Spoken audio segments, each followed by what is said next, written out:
Okay. We're recording this thing, so you'll all get a copy of the show after in a few days later.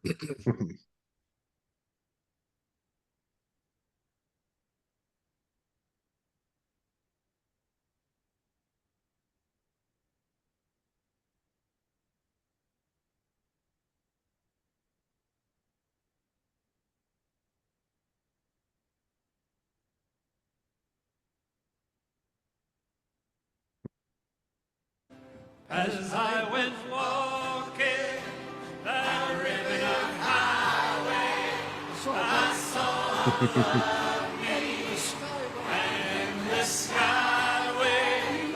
I saw below me that golden valley. This land was made for you and me. Everybody sing it. This land is yours. This land is my land, from California to the New York Island, from the Redwood Forest to the Gulf Stream water. This land was made for you and me. I roamed and rambled and I followed my footsteps to the sparkling sands of her diamond deserts, and all around me a voice was sounding. This land was made for you and me. Everybody. This land is your land. This land is my land. From California to the New York Island, from the Redwood Forest to the Gulf Stream water. This land was made for you and me. In the squares of the city, by the shadow of the steeple, by the relief office, I saw my people as they stood there hungry. I stood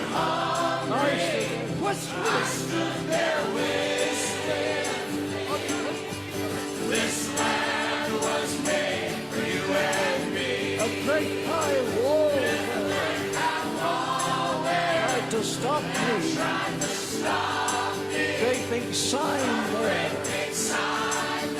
Private property. On the other side, it didn't say nothing. That side was made for you and me.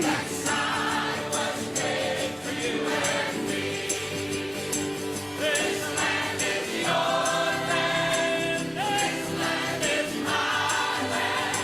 From California to the New York Island, from the Redwood Forest to the Gulf Stream waters.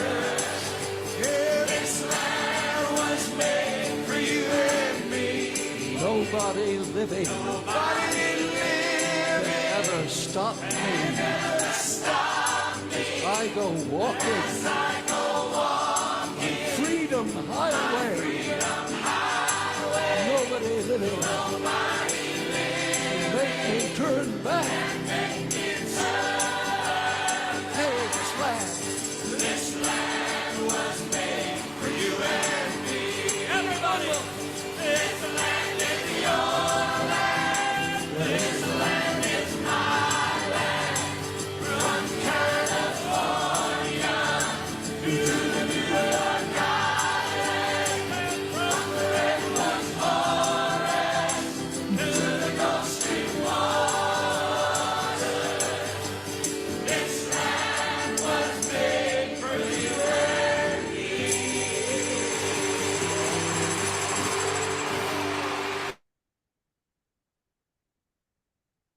Hi, everybody. We'd like to welcome you to this month's Elders for Sound Democracy gathering.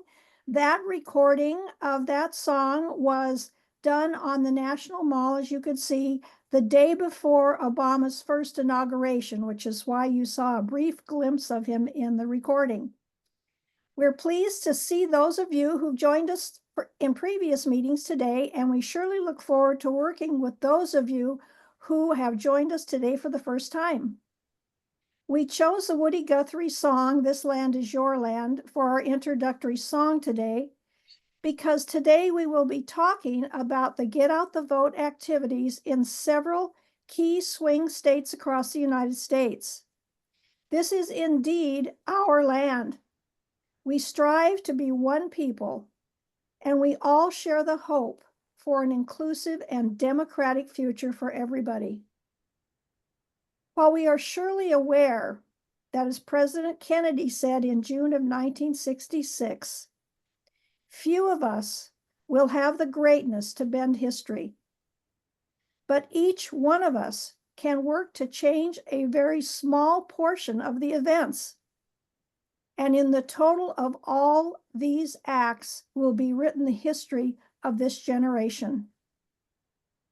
Each time an individual stands up for an ideal, or acts to improve the lot of others, or strikes out against injustice, that action sends forth a tiny ripple of hope. That action, no matter how small, sends forth a tiny ripple of hope. And in crossing each other from a million different centers of energy and daring, those ripples build a current which can sweep down the mightiest walls of oppression and resistance. In this most critical upcoming national election, each one of us can create that tiny ripple of hope. Anything that we do individually, whether it be writing Get Out the Vote letters or postcards, phoning to encourage others to vote, canvassing or helping others get to the polls, all of it matters. In concert with others, our individual actions will result in a stronger and more resilient country. Gratitude in the now and from future generations is offered for all that you are doing to spread hope for a more inclusive future. We trust that today will open additional opportunities for you to participate. Thank you so much for being here. We'd like to begin by doing what we think will be a fun and interesting poll that Crystal's going to put up for us, and that we'd like you to participate in. It just has 2 questions, so it should be brief. So Crystal, if you could post that poll, that would be fantastic. So use your mouse, please. You can read the first one on a scale of 1 being low or 5 being high. How motivated are you to participate in volunteer Get Out the Vote activities for this year's election? And you can check what's most appropriate for you. And then the second one, how would you describe your current engagement? And please check the ones that apply.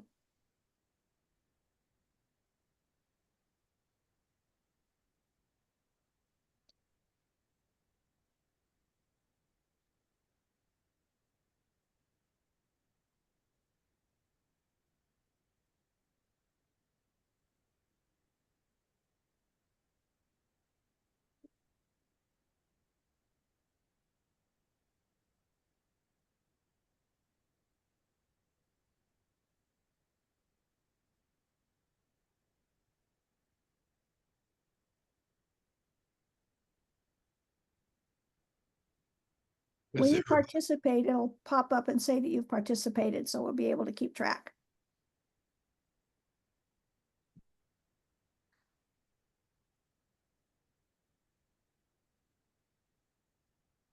And then we should see a poll result pretty quick here. Yeah.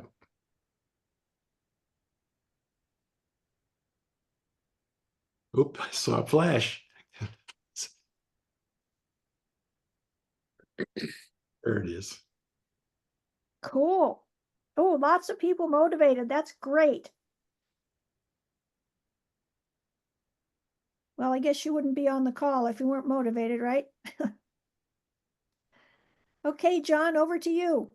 Okay, very good. Well, thank you. I'm going to share my screen now.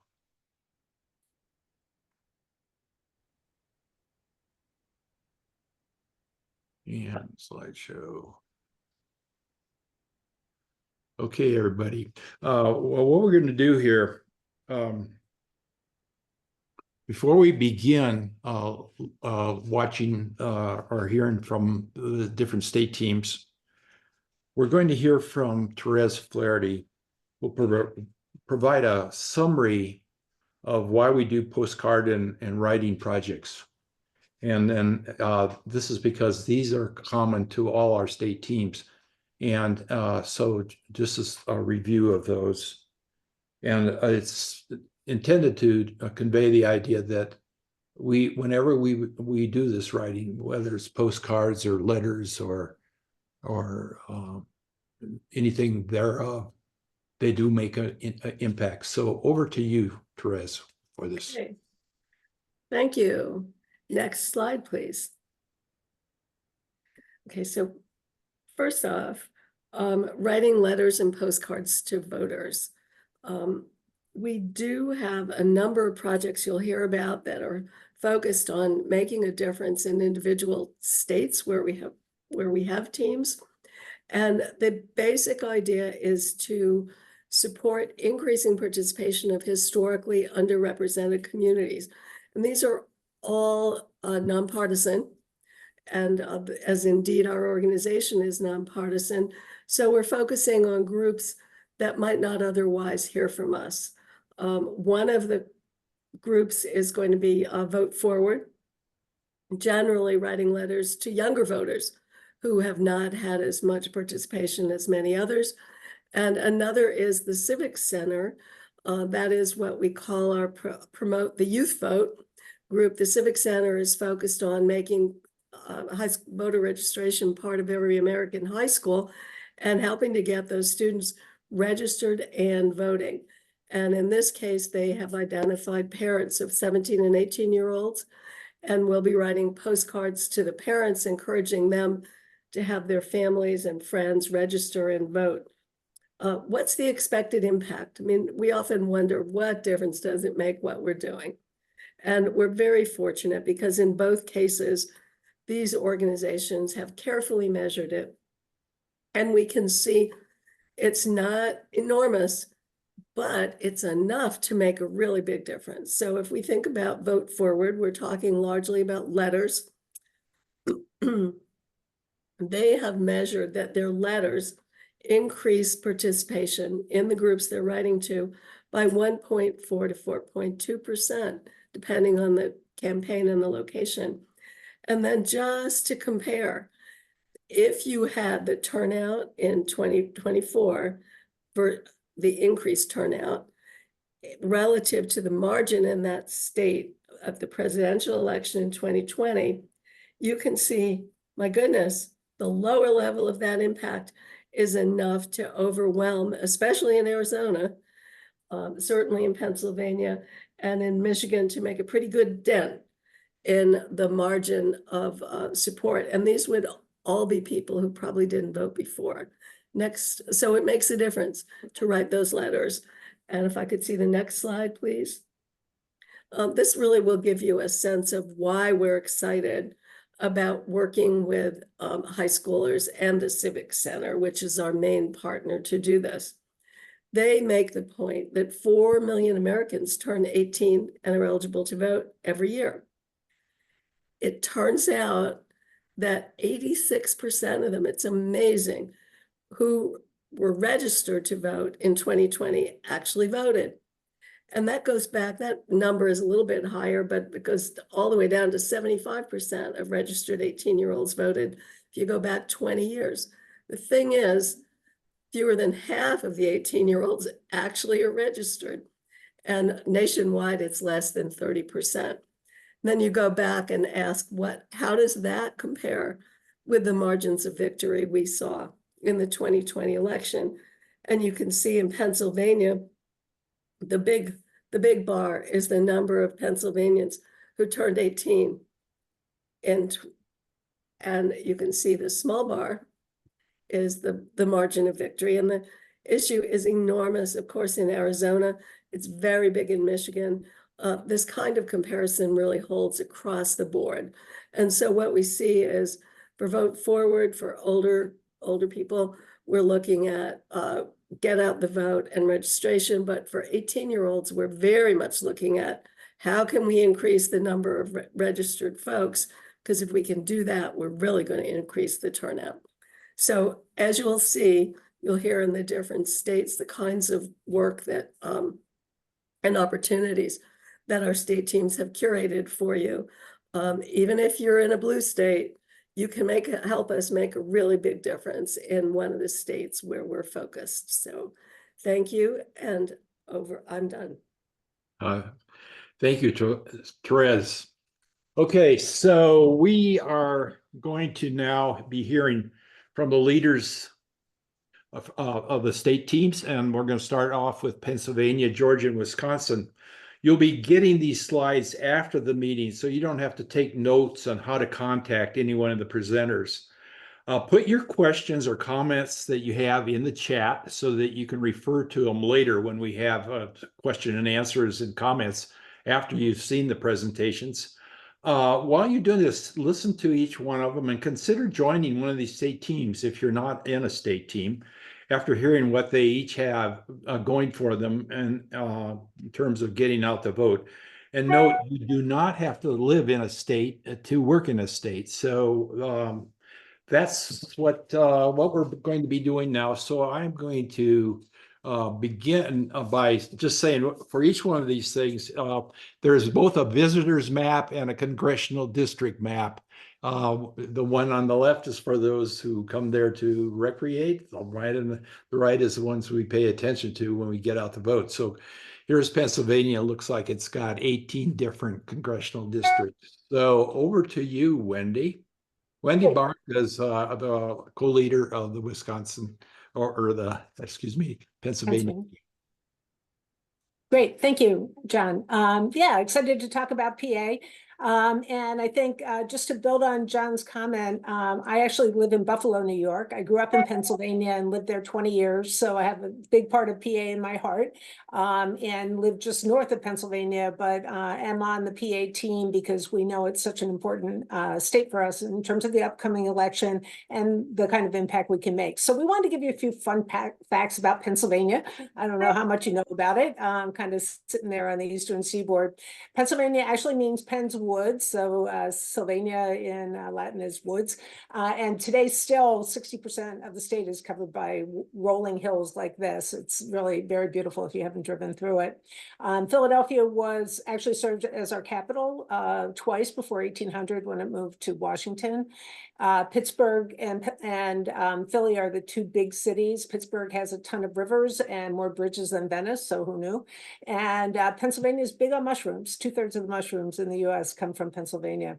A lot of famous Pennsylvania foods that I grew up with and others on the team, shoe-fly pie and soft pretzel steak sandwiches are very famous. Didn't know about banana splits and bubble gum though, so that was a new one to me. Next slide, please. And obviously famous in history. So one of the original 13 colonies, the Liberty Bell, which is still in Philadelphia, was rung at the first reading of the Declaration of Independence. And the first flag that you can see on the right was put together by Betsy Ross and flown in Pennsylvania. A lot of activity during the Civil War as well. And obviously Gettysburg was one of the key battles, and Abraham Lincoln's message was so famous and so moving for all of us still today. Famous Pennsylvanians, there were a ton. I just pulled a few. Yeah, we have Punxsutawney Phil, which is Groundhog Day, which I think we hear about all over the country, Mark Cuban and Taylor Swift. So quite a wide variety. Ben Franklin, a lot of variety coming out of Pennsylvania. As Therese and John both mentioned, PA is really a critical swing state. Therese showed you the chart that the election was decided, the presidential election in 2020, by 82,000 votes, which represented just 1.2% of the votes cast. So huge impact to be able to get out the vote, get young people registered, and get them started early in their voting experience. This isn't just about November. This is really about the bigger picture of having people that are excited to vote and be a part and have their voice heard in our democracy. Next slide, please. So, keep going. Yeah, I didn't know this was a build slide. Just put it all up there if you can. So we have one initiative focused on youth voter registration, and this is our new partnership with the Civic Center. So we've worked with the Civic Center before in campaigns in Arizona and Ohio. I know I participated writing letters to those two states in the past. Therese has now worked closely with them to develop really a true partnership and a pilot that we're going to do in Pennsylvania for postcarding to parents of 17 and 18-year-olds to encourage them to get their friends and family to register to vote and to show up to vote. So we'll talk a little bit more about this on the next slide, but really exciting, moving that relationship forward. And we'll talk about that again on the next slide. And then we have two initiatives focused on getting out the vote in PA. So the first one is, again, through Vote Forward, a letter writing campaign. And the second, we're working with the Environmental Voter Project to support them on phone banking. So when you get the deck, there's links to all of this. I should have put the Civic Center in there too, but there's links to everything so you can get a lot more information right off the bat. Next slide, please. Again, I didn't know it was built, so just keep it. So for voter registration in PA, we talked about the Civic Center. They actually have 44,000 addresses of parents of 17 and 18-year-olds. So when you think about this, remember the margin of victory was 82,000. So we have 44,000 addresses. That is a huge step, opportunity to really impact that number. And again, the most important thing is to get these young people engaged in the electoral process, to really think about how they can make a difference and how their voice can be heard. In getting out the vote, we have this letter campaign with Vote Forward, and the target audience for Vote Forward is traditionally underrepresented communities. So trying to go to those voters who or those parts of the community that traditionally don't turn out in very high numbers, and to get those numbers up. The idea for this is that we'll write the letters in August and September, but we'll hold them and not send them till October to have them arrive 2 to 3 weeks before the election. So just in time, hey, I can go vote early, or I can show up on November 5th. And so we'll want those to be timely.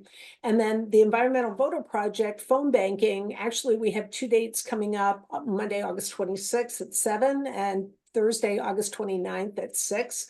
And you can go on the EVP website. They have training sessions to tell you how to do the phone banking. And their target is generally people who are environmentally conscious, but they don't vote consistently. So really getting out that vote and having those people show up at the polls. So these are the 3 key initiatives for our Pennsylvania team. Next slide. Keep going.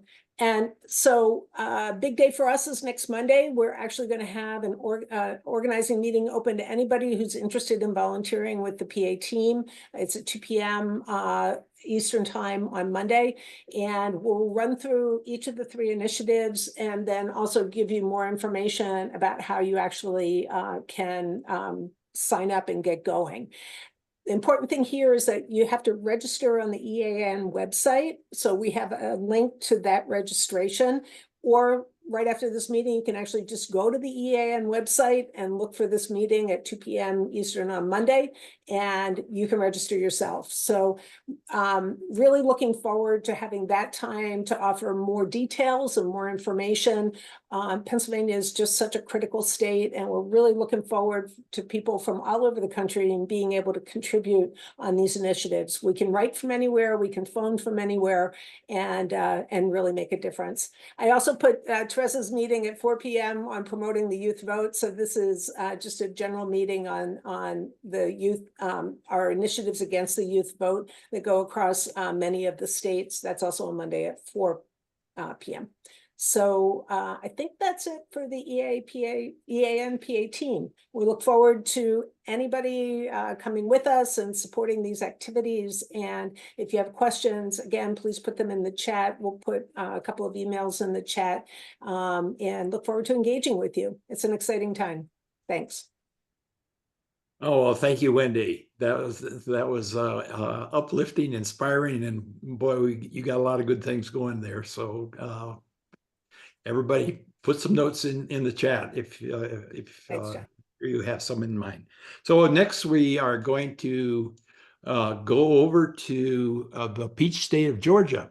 And again, here's the visitor map that what people think about when they go there to recreate. And then on the right side is the congressional district map. And Georgia has, looks like 13 districts in Georgia. So we're going to hear from Sandy Furr now about Georgia. Thank you. Thanks, John.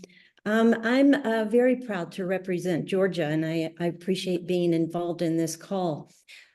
So I want to tell you why I love Georgia. Number one, of course, is that my granddaughters live here in this city, beautiful city of Atlanta. So that's number one for me. But they also have these amazing, gorgeous trees and lots of green spaces. Next slide. Next slide, please. Georgia is one of those places that not only has beautiful beaches and islands, next slide, but beautiful mountains. Next slide. And it also has this very cool place called the Okefenokee Swamp. This is probably one of the most pristine, intact, ecological wild places in the US. And yes, it is threatened. There is a mining company right now wanting to mine 8,000 acres of it so that we can have that white pasty stuff in our toothpaste and our paint. Next slide, please. So why is Georgia important in this next election? Well, number one, because the dynamic duo has put us in play again. Remember in 2020, we turned blue for the first time in a very long time. We also elected a Black and a Jewish senator, Ossoff and Warnock. And the Republicans have already passed legislation called voter suppression legislation that is going to make it hard for voters to vote. Next slide, please. Representative Jim Clymer called the new legislation, SB 202, the new Jim Crow. Stacey Abrams called it Jim Crow 2.0.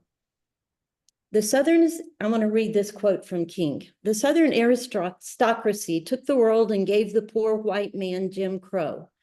And when his wrinkled stomach cried out for the food that his empty pockets could not provide, he ate Jim Crow, a psychological bird that told him that no matter how bad off he was, at least he was a white man, better than the Black man, and he ate Jim Crow.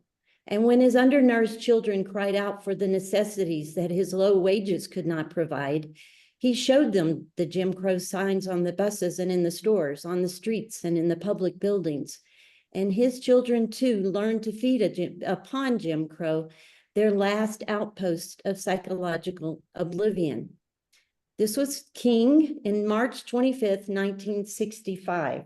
Next slide, please. And this is Georgia's governor signing into law this new legislation. Notice that he's surrounded by 6 white men. And the picture behind them there is a Georgia plantation where there were surely slaves.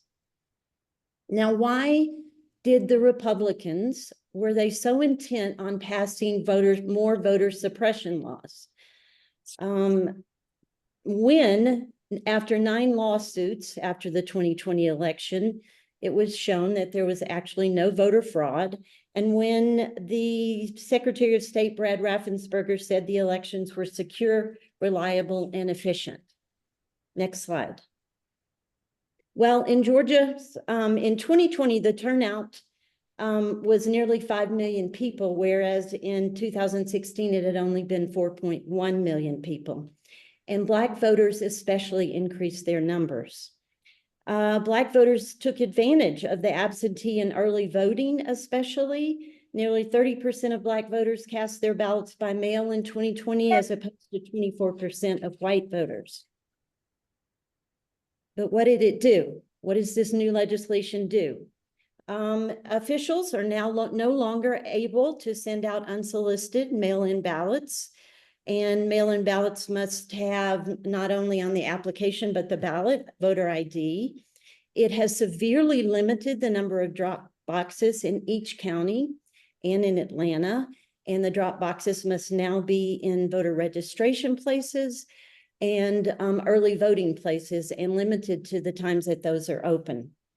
One of the silliest ones is that no longer can anyone give water or food to voters in line.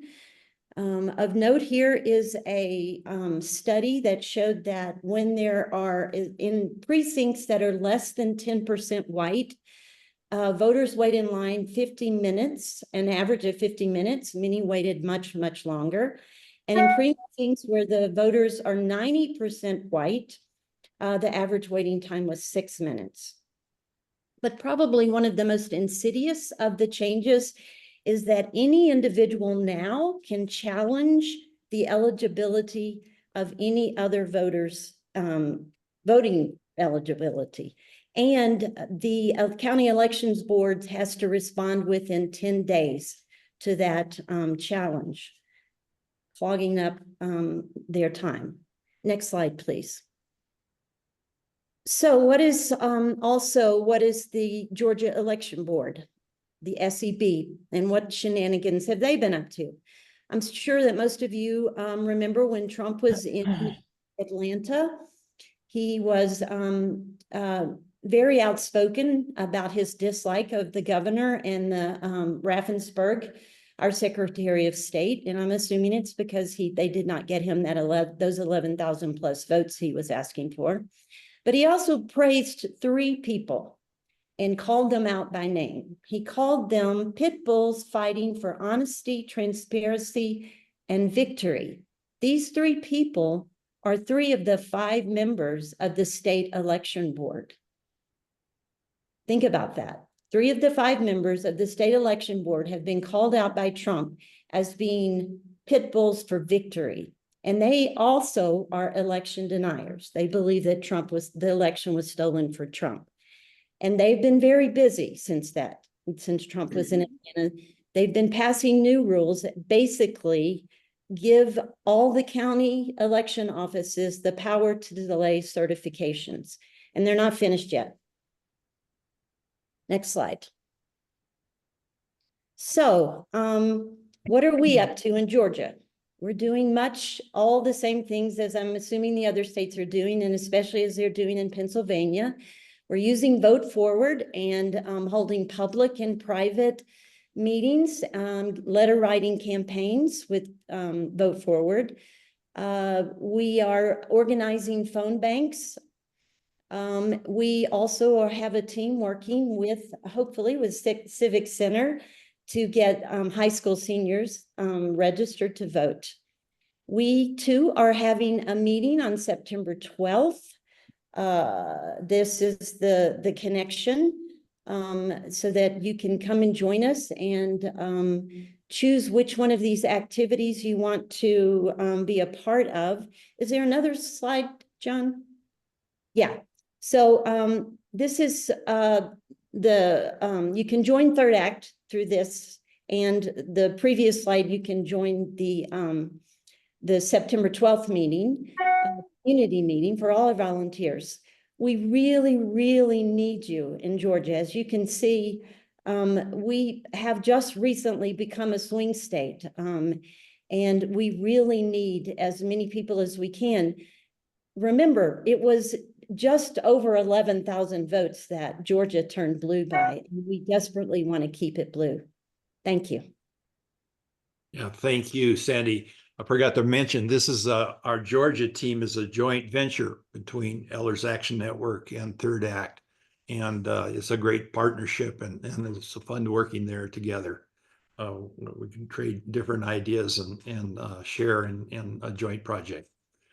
So now we're going to turn to Wisconsin, and that's going to be Lorna Hilliard speaking. So here we are again, the visitor map on the left side, and the congressional districts on the right. There's 8 districts in Wisconsin. So over to you, Lorna. Thank you. Yes, I live in Fox Point, Wisconsin, which is just up the lake from Milwaukee. And I'm on the Wisconsin team with Linda Warner, who was our diligent leader. And we are the land of eskers and drumlins and moraines. Oh my. And I don't know if you know what those are, but in Wisconsin, we have lots of them. They are actually geological formations caused when the glaciers receded many, many, many years ago. So how times have changed. And not that long ago, but a while ago, Wisconsin was considered a flyover state, and nobody paid much attention to Wisconsin at all. But we are no longer a flyover state. In fact, planes have been landing here quite often. We first of all had the Republican convention here. Then we had Kamala's first rally after she became a candidate.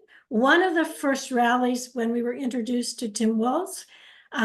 We just had last night a huge rally of over 15,000 for Kamala in Milwaukee.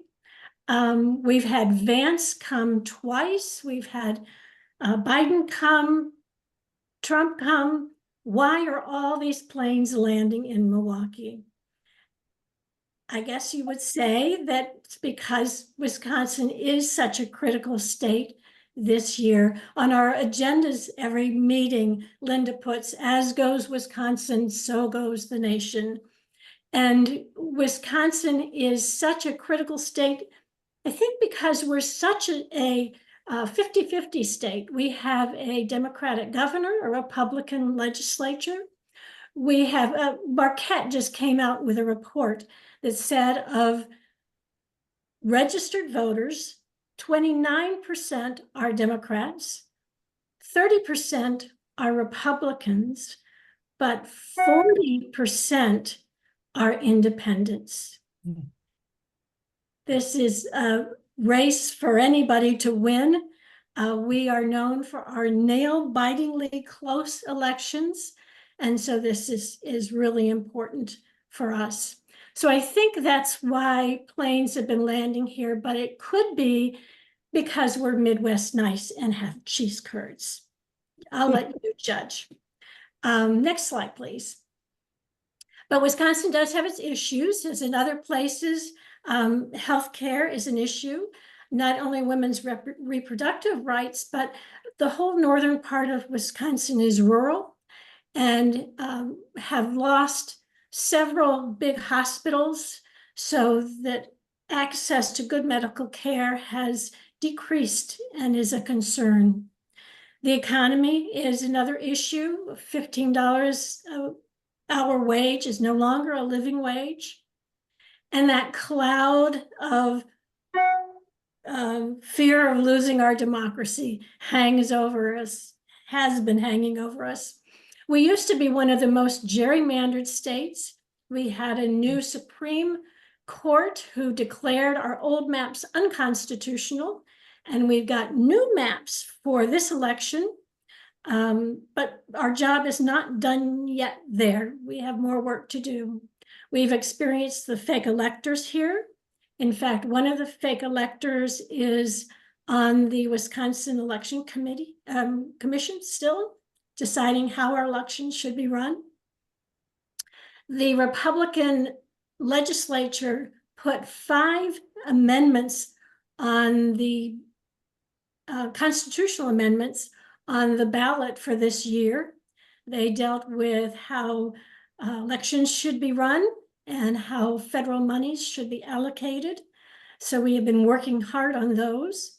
And we've had cases of voter suppression and also intimidation at the polls already. So that losing our democracy is front and center for us. But what are we doing it as the ES team? You can change the next slide, please. We have been writing a lot of letters. We did a lot of friend and family letters to share information about the amendments. We even had one of our members write to a brewery who has a newsletter and got information about the amendments in their newsletter. We are doing letters for Vote Forward as well as Vote Riders, which is more specifically details of voting, like what you need for an ID in Wisconsin. We are a nonpartisan organization, of course, and that opens a lot of doors to us that would not have been opened if we were partisan. I think that's one of the beauties of ESD. We have done registrations and have been allowed to do registrations in high schools and universities, working with the League of Women Voters. We're also involved with the student-led registration drives from the Civic Center and contacting high schools. We did some phone banking with a Sierra Club regarding the amendments. And we are producing some voter information sheets that can be sent out to churches or other places or posted in libraries, just any creative way we can use to get information out. Next slide, please. So who is our Wisconsin team? We say we're small but mighty. We are a group that cares deeply for Wisconsin and for our country. We have lots of different activities that we're involved in because we have lots of different interests, lots of different levels of engagement. We have people who want to do different things. We currently are wanting to do some radio PSAs. We have nobody to do that right now, so that's something that we need. But there is something for everyone. And when you have a variety of things you're doing, that's an advantage. We have representatives from California all the way to Virginia and a bunch in the middle. We appreciate those members that are from Wisconsin or the area because they can do the registrations and the person-to-person contacts and posting material. But we also really appreciate those that are out of state. I think they bring to us a different perspective and an enthusiasm and a concern for Wisconsin that we also really appreciate. Our Wisconsin motto is forward, very appropriate. And so let's go forward. And as Michelle Obama said last night, let's do it.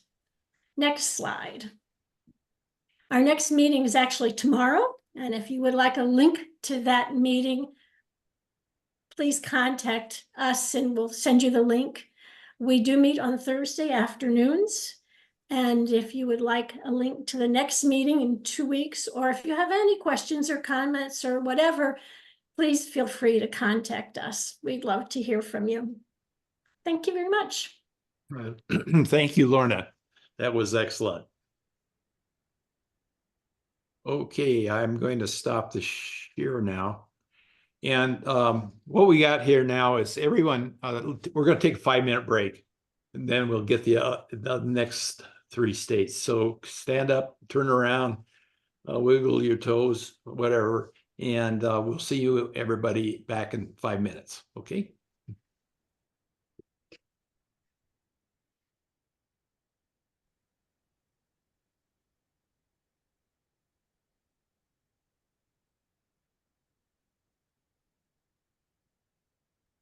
Okay, so we're back again. We're going to go do our next 3 states, Nevada, Arizona, and Florida.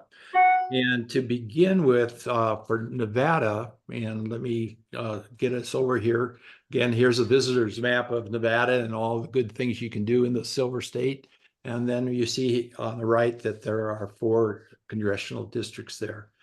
So this is I'm going to introduce Jeff Johnson, who is the leader of the Nevada State.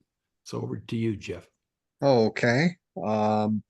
Yes, a few different things about the Nevada State team is that one is brand new. The other state teams have been around for a while. So for me, just getting started, and that's one thing. And then another thing that I think makes us a little bit different is that unlike the other states, I don't live in the state. I don't live in Nevada. But I do live in Northern California, bordering Nevada and Reno. And so, we hear a lot of talk across the border about what's going on. And so want to get involved. And in fact, I know that, on this very call, there's any number of people from our little Northern California place that are interested in Nevada. Uh, so yeah, I'll skip through these files. Okay, it's wonderful to go to the Reno Earth Day, and I just great the Valley of Fire State Park. Anybody have a chance? That's near Vegas. Wonderful place to go. And then elaborating a little bit on what John had on the different congressional districts. There's two blues and the rest is red, and it's Las Vegas and Reno, and that's Washoe and Clark counties, and that's what they are. Um, so, any rate, oh, then on the notes, what other people are talking about, it is the perfect purple swing state, and that it falls somewhere in between Pennsylvania and Georgia, and how close was the vote. And so the vote was within less than 0.5% in the 2020 presidential election, and the Senate is extremely competitive also. So that's why we in California think, well, in California, everything's a done deal. So why not, put our work in Nevada in order to take care of this very important battleground. I also wanted to go off script on a couple of other things, and that is, I know today's conversation is all about, well, gee, how am I going to spend the time? What are these volunteer projects and so on with the state teams? But one thing that I think ought to be mentioned too is that while we are donating our time, each of us has the ability to donate our money. And and so, and I would say, the Elders Action Network is certainly one of those places. And one of the things you can do to help out there is to go to the Bad Faith documentary screening on September 6th. And it's a fundraiser. And that's one of the things that you could do. A second off script point that I'd like to make is that I fear many are thinking, with the way that the polls are going, that, oh my gosh, everything's moving ahead, getting great. I think I can step back, and my message to you is, no, you can't. And the reason why is because there's any number of things that might disrupt the election going maybe in the direction that we want.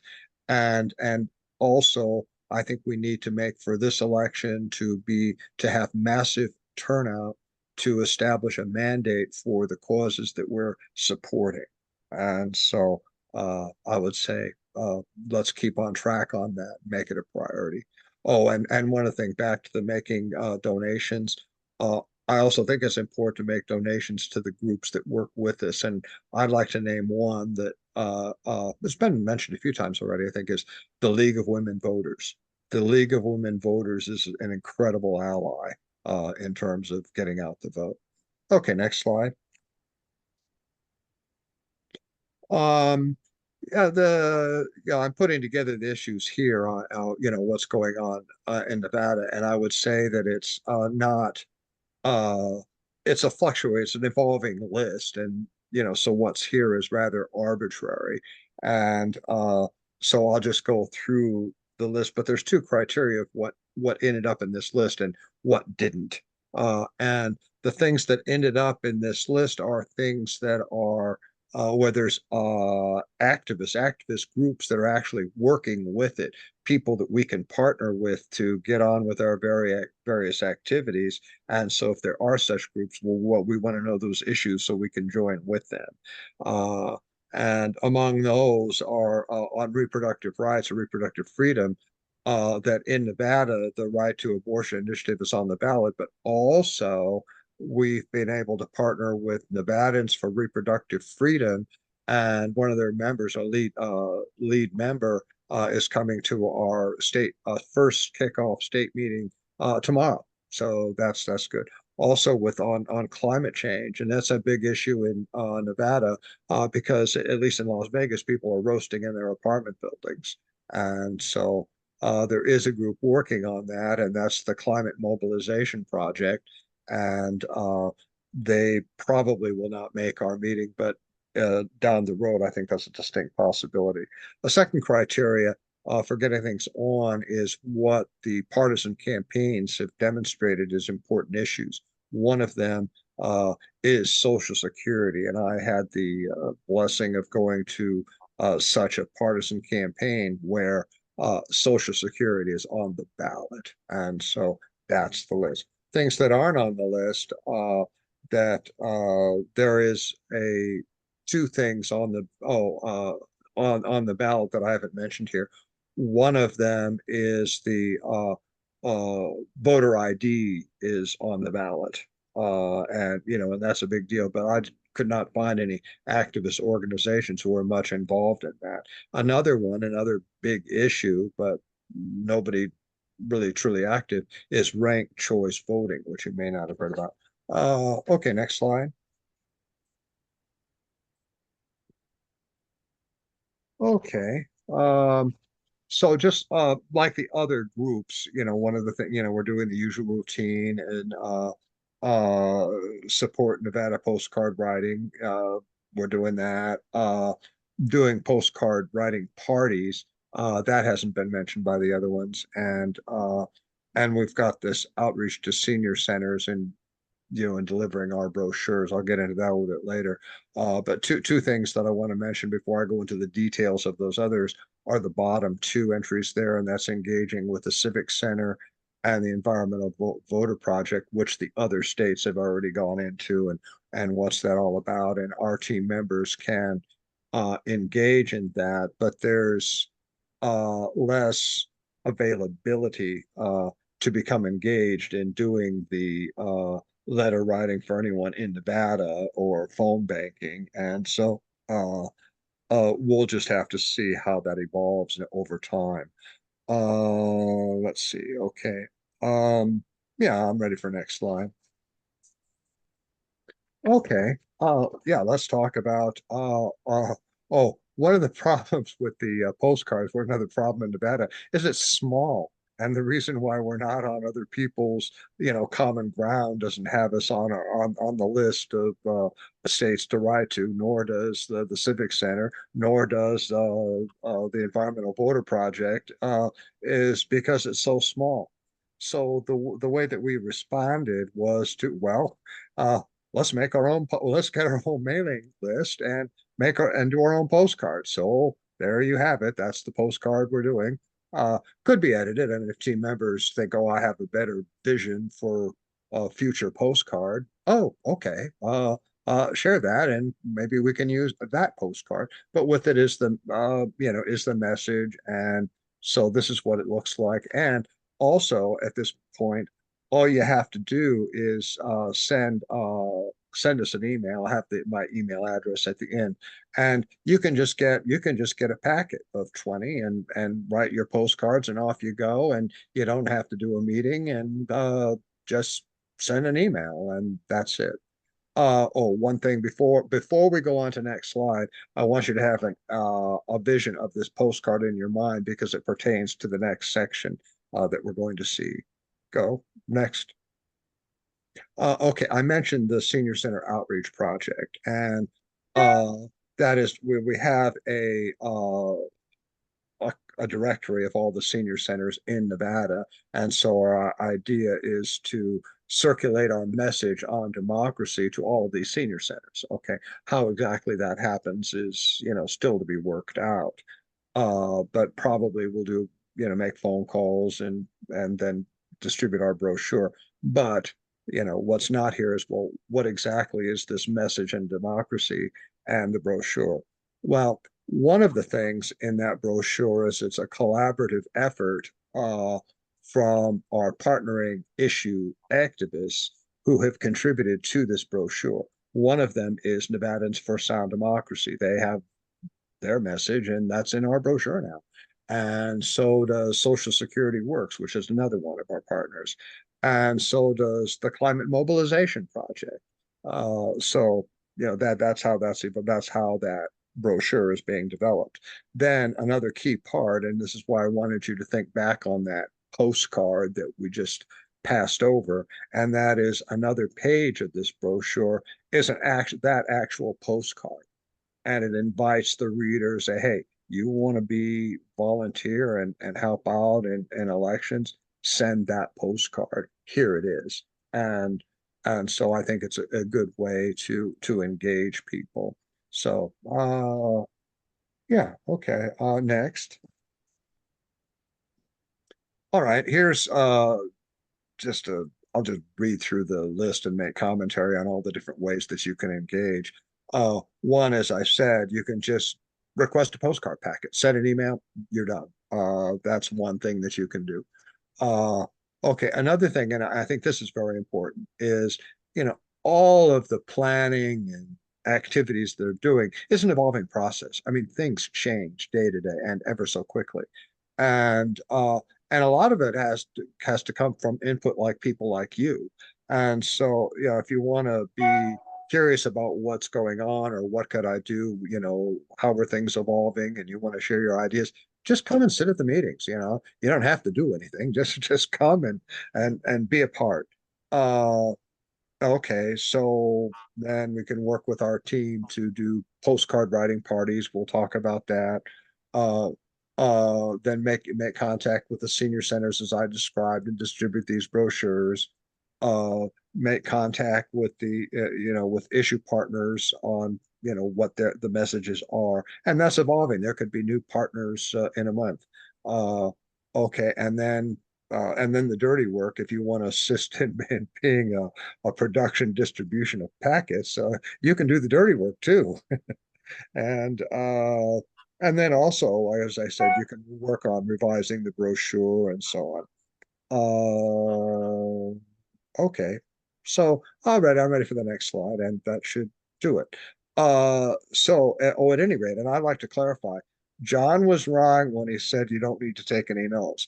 I want you to take a note and write down my address there, Jeffrey Kendall Johnson at AOL.com, and send me an email on whether signing up for the meeting, which is tomorrow at 9 a.m. PST PDT.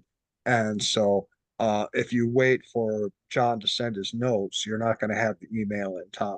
So write that down and then send me an email that you want to be in the meeting or that you want the postcards to write. And I hope you come to the meeting. I'd sure love to have you there. Thank you. Thank you, Jeff. All right, moving along. Jeff, you got a lot of enthusiasm. I'm sure you're going to have a lot of people there. All right, next one.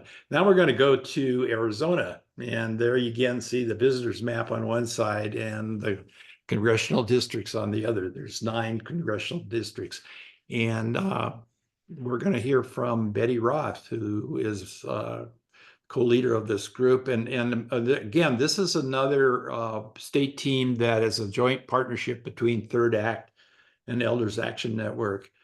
You see there's 9 districts there. So I am going to turn it over to you, Betty.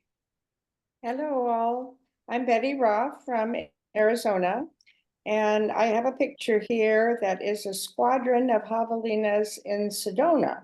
So you can see how beautiful our state is a little bit.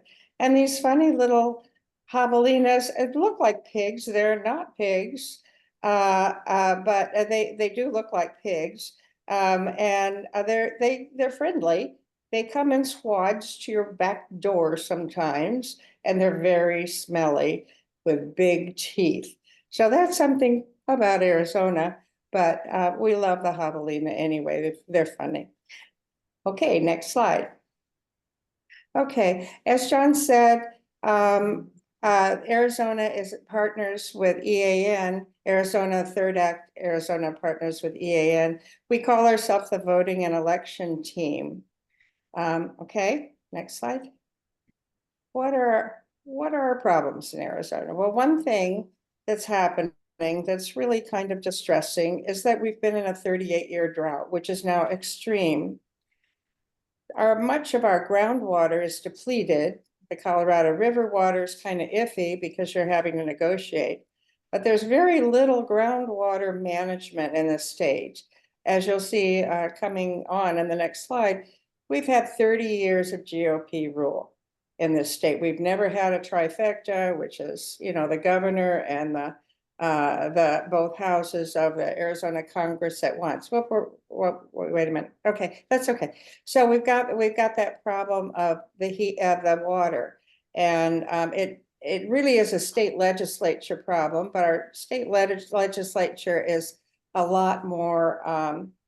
It's a lot more swingable. We're just one vote away from tie in both of our Arizona House and our Arizona Senate. So we're getting close after 30 years of having a chance to fix some of these problems.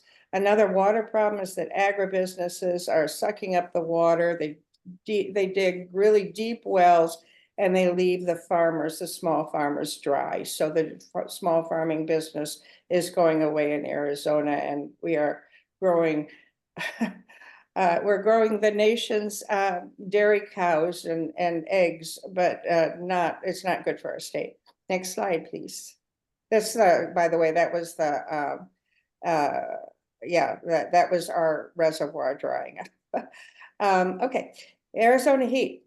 Heat is not mostly considered a natural disaster, but in Arizona, it is. It just hasn't been recognized as such.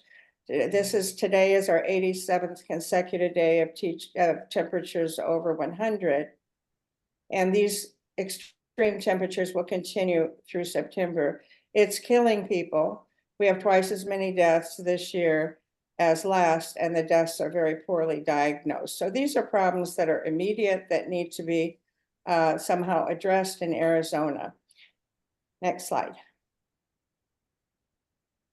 Okay, Arizona politics is crazy. I guess everyone in the country knows that. We've had the one-party rule for over 30 years. Our schools started becoming privatized in 1999, so that the state legislature started taking money from the public schools and putting them into charter schools, and which have no academic accountability, and then also get more money than public schools. So they've just kept taking the money away year after year since 2009, really. Arizona is now $1 billion in debt because of this.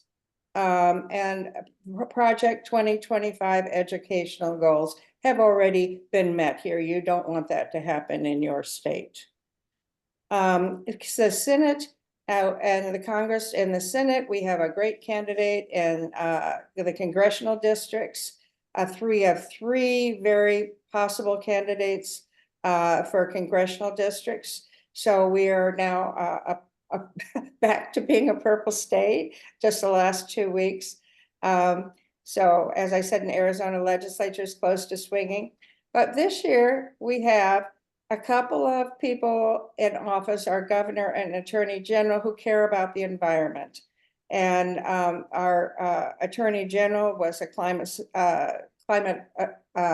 attorney, worked with the University of Arizona. And we have a smattering of good climate candidates with good science backgrounds. We have someone running in one of our districts who was an environmental attorney, and so we're concerned about getting her elected. Next slide. Okay, all right, our focus, just briefly, there's a lot of information on this page. We had about a 10,500 vote margin victory in 2020. Our state is 29% independents, and we do have more Republicans than Democrats registered by about 10,000. So it's really important for us to appeal to those independents and and get the word out. The youth vote is very important to us. We have some 600,000 youth this year that are not registered, that are graduating from high school without being registered. We're about 34% registered in the state for voter youth of 18-year-olds. So they were also wanting to really appeal to low voting Democrats in this rate and independents. Arizona Corporation Commission is a big part of what we're doing. We have 3 excellent candidates. The Arizona Corporation Commission decides how much solar we get and what the cost of it will be and whether new fossil fuel plants are built. And so far, they've only favored corporations. The candidates are out of the Goldwater Institute that are not our candidates, but the people who are there are out of the Goldwater Institute and have been always, or at least in the time I've lived here, which is about 30 years. So having 3 climate candidates in the Corporation Commission could swing things for our climate. So that I want to work more and more on that. Okay, U.S. congressional districts, District 6, we have a climate candidate. District 1, we have an honest candidate. So those are districts that we'd like to see become more reasonable. Arizona legislature, I think I said that. I don't think I need to go into that. So next slide, please. We do have an abortion rights proposition on the ballot this year. It's is a initiated constitutional amendment, which means it'll become a permanent part of our Arizona Constitution. So it's really important.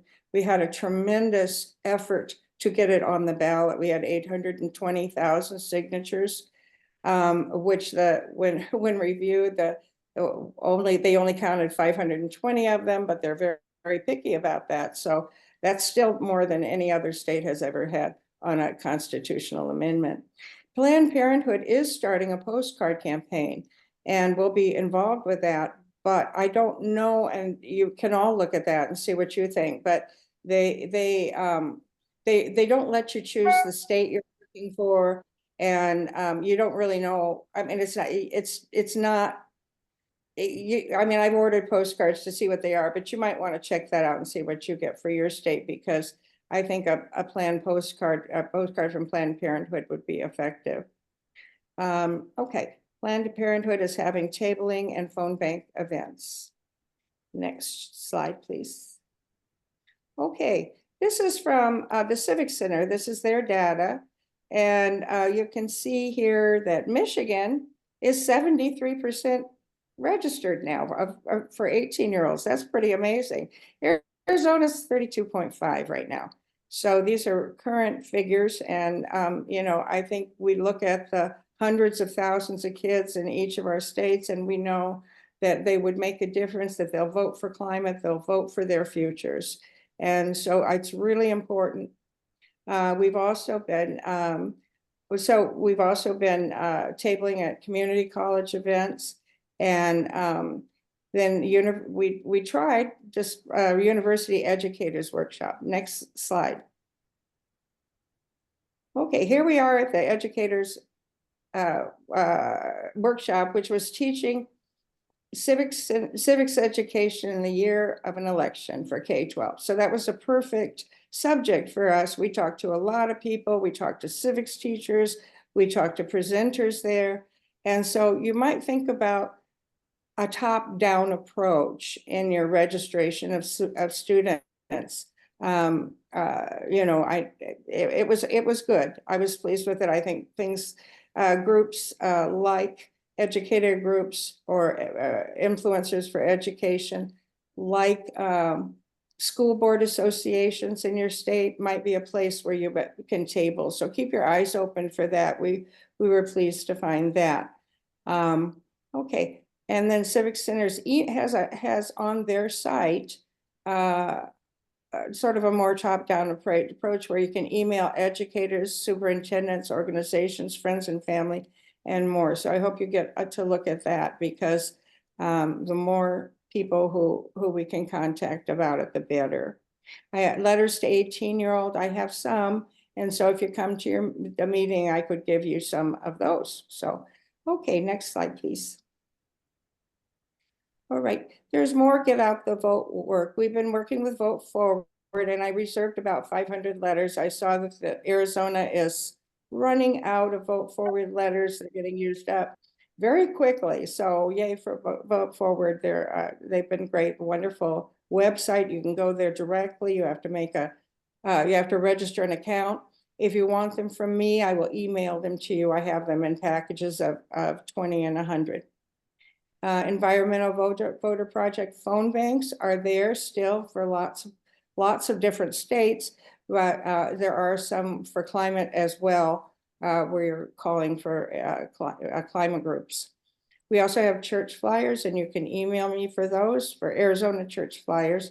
And the idea behind that is to contact churches directly and ask them if they want the flyers. So there's a letter that you send them, and a query letter, would you like these flyers? And if they want them, you just mail them to them. Seed the Vote is a third act initiative.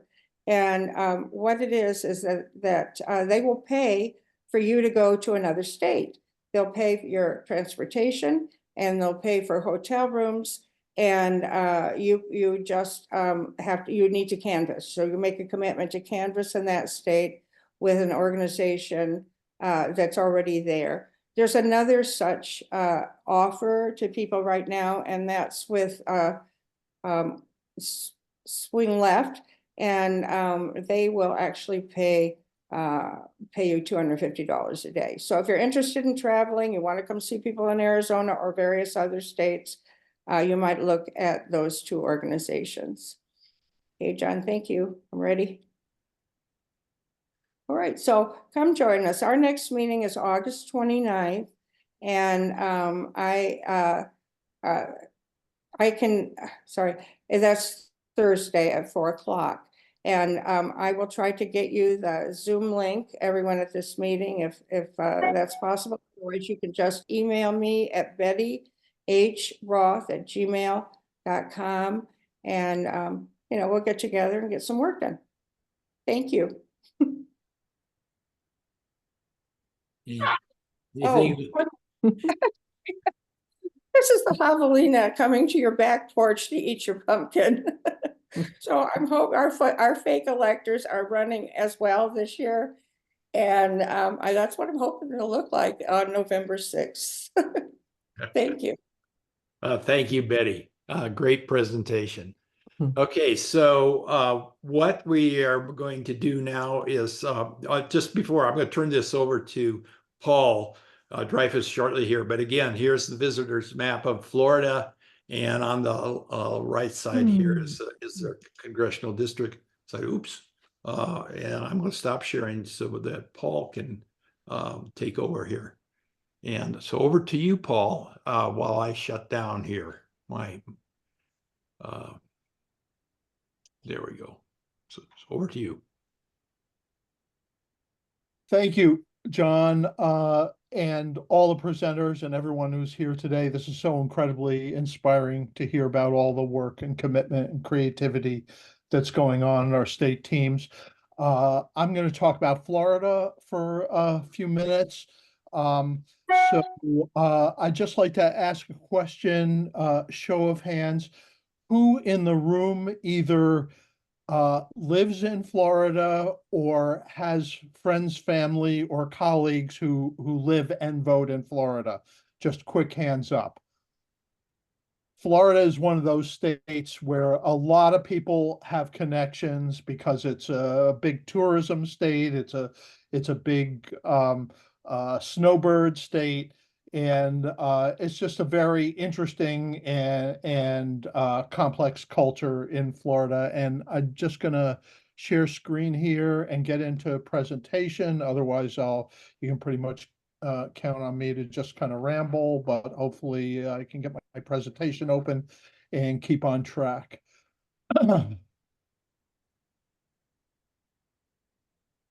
Could somebody just let me know you can see my screen okay? Yes. Thank you. Okay, so anyway, I live in Cortez, Florida, which is on the central Gulf Coast, close to Sarasota Bay. And this is the view over Sarasota Bay. And I think all of us who live or have spent time in Florida are aware of the natural beauty. In this scene, you can see all kinds of pelicans and seabirds. You might see almost on any evening a school of dolphins coming through, manatees coming through, mullet jumping 6 to 8 feet in the air just because they can and it's fun, I guess. And I think everybody in Florida probably has their own snapshot, their sunset over the Gulf or the Atlantic. It's a truly beautiful place, but unfortunately, it's a real estate developer's playground and it's getting overdeveloped, especially along the coast. The East Coast has been overdeveloped for a long time. Now the West Coast is being developed.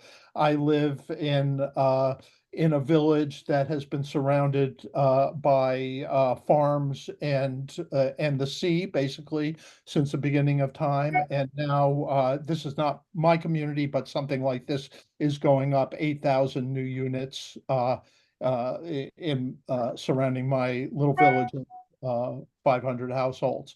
So I think we're all experiencing this. And the other thing that we're experiencing is that really Florida has the lead as the laboratory of neo-fascism, because we have kind of unitary government, that we have MAGA governor, MAGA legislature, MAGA Supreme Court.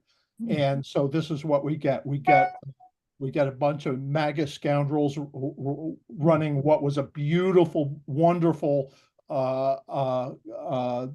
college with great academics. And this is what's tantamount to a book burning, a book disposal. This happened like a week ago, and they wiped out the entire gender studies collection. And the governor is crowing about this and sending out tweets about how great it is to drive gender studies into the ground. So this is what we live with every day, and I'm sure everybody in Florida could tell you a story from their neighborhood. It's pretty comprehensive and complete, between voter suppression, attacks on academic freedom, right down the list. I'm not gonna even read the list because time is short and we want to get on to what we do about this. But this is something that we all experience every day in Florida. The good news, well, let's talk about why Florida is important, then we'll get to the good news, such as it is. As I mentioned, it's this laboratory for fascism, and we have to challenge that. Abortion rights are on the ballot and popular. 1.4 million people signed the petition. That's out of 10 million people who vote in a presidential election. So that's a lot of people to have signed up. And the polls are a little bit all over the place, but we think somewhere around 65 to 70% support stopping government interference in reproductive health. Depends how you ask the question, but we need 60% to pass the ballot. So it's a high bar. So it's going to be all about turnout. Also, there's quite a bit of sentiment that the state is actually in play for statewide races. We're heavily gerrymandered, so it's going to be a long time to turn the legislature around. But the presidential race, for instance, is within 2 to 3 to 4 points, I would say. So I'm just checking my timing here. And then there are many important races, and we had our primary. We had our primary yesterday, not our presidential primary, which took place, I think, in June, but the everything else primary. And I'm going to segue into what gives us hope. And certainly the primary results did give us hope. The governor was aggressively supporting the Moms for Liberty slates, the ultra-right slates in 4 or 5 counties, and they lost everywhere to an individual. And lots of other reformist folks who were explicitly reformist won their primaries on the Republican side. So we're not to the general election yet, but we've seen a major, shall we say, leftward shift away from the MAGA excess in the results of the Republican primary. So that we can chalk that up as good news. Good news from national politics is that really every time Roe is on the ballot, directly or indirectly since Dobbs, it's really won everywhere, right up to last week, I believe, in Wisconsin. We see our grassroots very, very energized. And if we look at the number of teams and the statistics of the partner organizations working on Yes on 4, working on trying to roll back the abortion restrictions, there's a lot of energy out there. We all know we've all been watching the convention for the last couple of days, so we know that there's a lot of potential in the national top line race. Our Senate seat is in play, and as mentioned before, we have many Republicans who are fed up with MAGA, support question 4, and are pushing back in various ways. So what can we do to help Florida push back? Well, Yes on 4 gives us a great focus because it brings out we want to get it passed, and it brings out the right kind of voters in general. So we're very actively assisting on that campaign through phone banking, postcarding, and contributions. They have already raised $20 to $30 million, and you can see that in that they have excellent staff, they have some resources, they're going to be doing paid media, et cetera, et cetera. Also, we have just started working with the Center for Common Ground on a wonderful program that they have to write postcards to women of color in key communities. And this is really great because they've identified lists of in Florida women of color who might not be reached by other forms of outreach. And so we're hoping to be very productive in that area. And then, of course, we are participating, as most of the teams are, in phone banking with the Environmental Voter Project, the postcarding in Florida. I believe there still may be some opportunities for that. And the phone banks, we just had 5 phone banks in the lead up to the primary. We don't have them on the schedule yet, Florida-specific phone banks going forward, but we hope that we will, and we'll certainly keep you informed. And then we just need help on the organizational front to get all this stuff humming and scaled up to maximum impact. And we have team meetings scheduled for the next 2 Thursdays, and hope that you would consider joining us for a team meeting, meet the team, and see if you can find a role where your talents and interests can contribute to the greater good. So just a few examples of the campaign materials. This is the postcard that's being sent out on the Yes on 4 campaign. And then this is the graphics for the Reclaim Our Vote, which is the campaign with the Center for Common Ground. And the postcards have a very specific format, handwritten with multiple colors, and they have impact tested this and found that it has 9 times the stickiness of some of the more boring formats that are out there, and stuff like that. So this is a good campaign, and we're very happy to be able to participate in this and support it. So now we get down to the nitty-gritty of how you can engage with the Florida team and the Florida effort. We would hope you would consider attending a team meeting. Please contact me. I will paste my email address into the chat box when I stop sharing.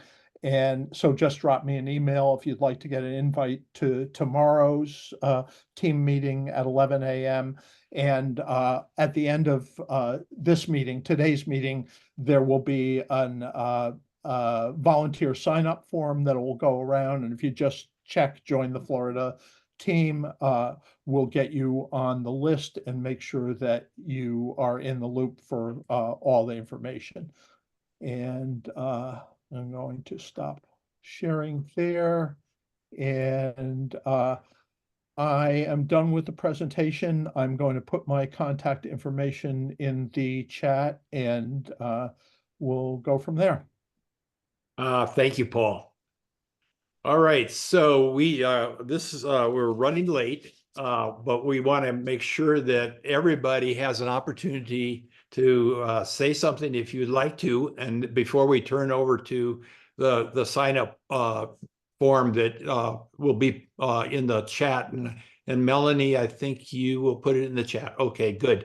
So you have heard from a lot of different 6 different states here.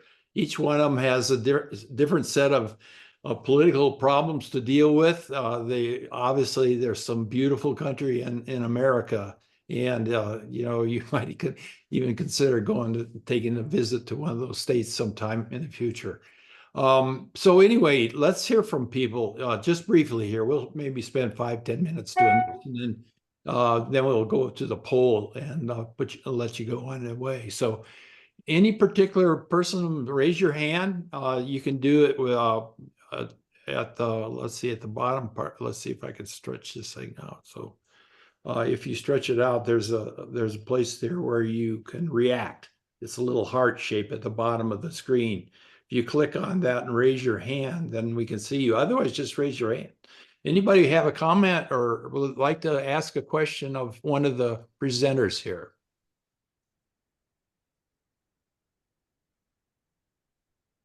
I just going to say I just took in all the information today and some, you know, to contemplate where I think I could best fit. So I'm kind of it was wonderful. Thank you so much for all the presentations. They were excellent and informative and inspiring and sometimes a little bit concerning. But anyway, but thank you. And like I said, I do want to do something. I just have to contemplate. I was going to say Pennsylvania. The lady from Pennsylvania that I have, my heart is there because I'm Greek and my grandparents lived there and my mom was born there as was my dad. So that's something that I'm, you know, certainly have a spot in my heart for. So anyway, I will be in touch. Thank you. Thank you. Very good, Billy. Thank you. Anybody else? Everybody set to go? Any comments, questions? This is the time to do it before we have the poll. I'm going to go to the second page here. See anybody here? Okay, I think. Okay, so you guys are all ready to go. So let's if you open up the chat. And at the very, scroll down to the bottom, and you see that note from Melanie. It's at the 11:32 a.m. Point on their screen. And click on the state team sign up form. That's a website place you can sign up. And I'm looking at it. What you do is put your name. And what we really need is your email address. And then at the bottom, you see you can sign up for one of the states. I don't know if you could, I'm going to try it and see if I can do 2 states. Yeah, you can do 2 states. You can do as many states as you like. But the other opportunity you have there is if you are not sure, but you just want to help, just click the last box there. I'd like to join whichever team needs help, and each one of the teams needs help, and we'll place you there. And then finally, when you're done, at the very last, in 1 or 2 sentences, you know, what would you say to a friend or a relative to encourage them to vote or volunteer or getting some kind of get out the vote activity? So just, you know, after you click the boxes of where you would like to contribute, then, you know, let us know what you think and what would you say to a friend in terms of getting them out. So I'm gonna write something, and see if it works for me too.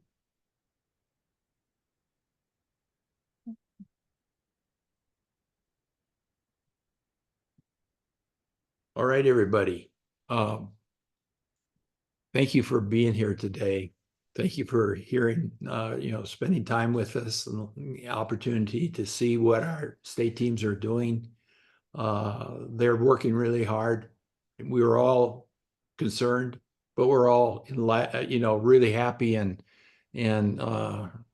saying that we have some great candidates to vote for this year. We're not partisan as EAN, but we know we can think. We can think, although some of the times we can't say who we're going to vote for.